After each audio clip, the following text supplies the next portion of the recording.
हाय, मैं वर्षा सोनू बोल रही हूँ।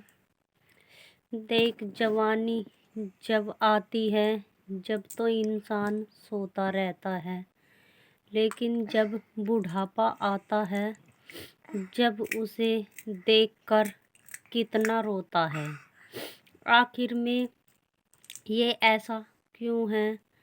यानी कि जब जवानी थी, जब उसने मौज में काट दी और पैसे भी ऐसे जोड़ने लगा था कि ऐसे ही मेरे काम आएंगे।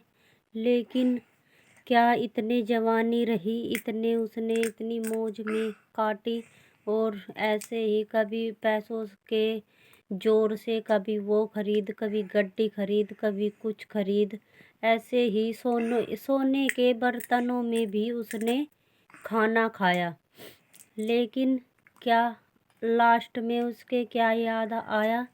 जब इतने पैर ऐसे डगमगाने लगे तो उसके पैर वहाँ तक भी उन पैसों के पास नहीं जा पाए। क्या ऐसी दौलत कमाने से क्या फ़ायदा? क्योंकि जब उनके पास ही हम जा नहीं पा रहे हैं और ऐसे ही हम कमा कर ऐसे ही मर जाएंगे। लेकिन आज मैं आपको बताती हूँ, कभी भी जवानी का जोर ऐसे मत दिखाना, क्योंकि बुढ़ापे में आकर हमें दुख देंगे। या हम अच्छे कर्म ऐसे कर लेना जैसे कि देशभक्ति में जुड़ जाते हैं और ऐसे अच्छे अच्छे कर्म लग जाते हैं। क्योंकि जो हम बुढ़ापे में ऐसे खाट पर पड़े हुए रोते रहते हैं ना, तो ऐसे ही हमारे दुख थोड़े कम हो जाएंगे। हम अपने दुखों की गठड़ियाँ बांध कर कहाँ पर ले जाना है, क्योंकि हमें मरने के बाद भी ऐसे सुकून नहीं आएगा जैसे कि हम जीवन बिताएंगे।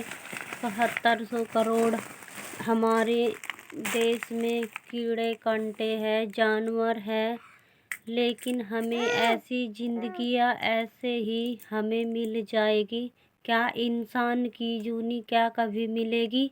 लेकिन नहीं, इन करोड़ों के जीव जंतुओं के चेतन में से ही निकल के जब हमें इंसान की जूनी मिलती है, क्या हम ऐसे ही कभी उसने कुछ कह दिया तो हम अपनी जान देने को कोई फांसी लगा लेता है, कोई मरने की कोशिश करता है या जहर भी खा लेता है? क्या हम अपनी ज़िंदगी ऐसे ही बिता देंगे? नहीं, ये बहुत ज़्यादा गलत है।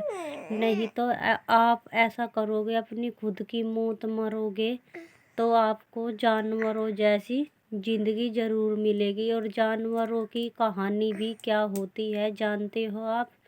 क्योंकि वो खेत में भी काम करता है और किसान उसको फिर भी टंडी मारता रहता है और उसकी खाल को खींचकर ढोलक पे भी चढ़ा देते हैं। और ढोलकिया यानी कि चूड़े वगैरह ऐसे ढोलक बजाते रहते हैं।